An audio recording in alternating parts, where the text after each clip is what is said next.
হাসপাতালে যাওয়ার আগে আমার শরীরের বাকি কালো অংশগুলো হলুদ করে নিতে হবে। আমার আসল রূপ যেন কেউ জানতে না পারে। আমার ওয়াইফ স্ট্রবেরি আজ দুটো বাচ্চার জন্ম দিয়েছে। সে কত নম্বর রুমে আছে nurse? Room number 21, sir.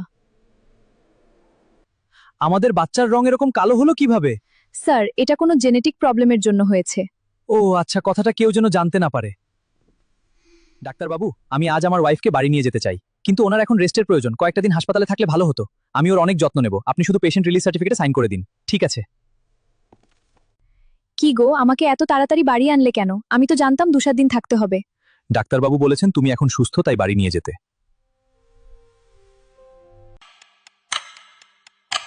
Strawberry, আজ আমার একটু লেট হয়ে গেছে। তুমি আমাদের মেয়েকে স্কুলে দিয়ে এসো। আচ্ছা ঠিক আছে, সাবধানে যেও। যাও সোনা, ভালো করে পড়াশোনা করো। বাই। কেমন আছেন দিদি? আমাকে চিনতে পারলেন? হ্যাঁ, আপনাকে কেন চিনব না? আপনার ছেলে কি এই স্কুলে পড়ে? হ্যাঁ, তবে আপনার ছেলে কোথায়? ছেলে? আপনি কি বলছেন? আমার তো শুধু একটা মেয়ে আছে। কি বলছেন? আপনার তো 2টা যমজ বাচ্চা হয়েছিল। তুমি এসব কি বলছো? আমি ঠিক কথাই বলছি দিদি।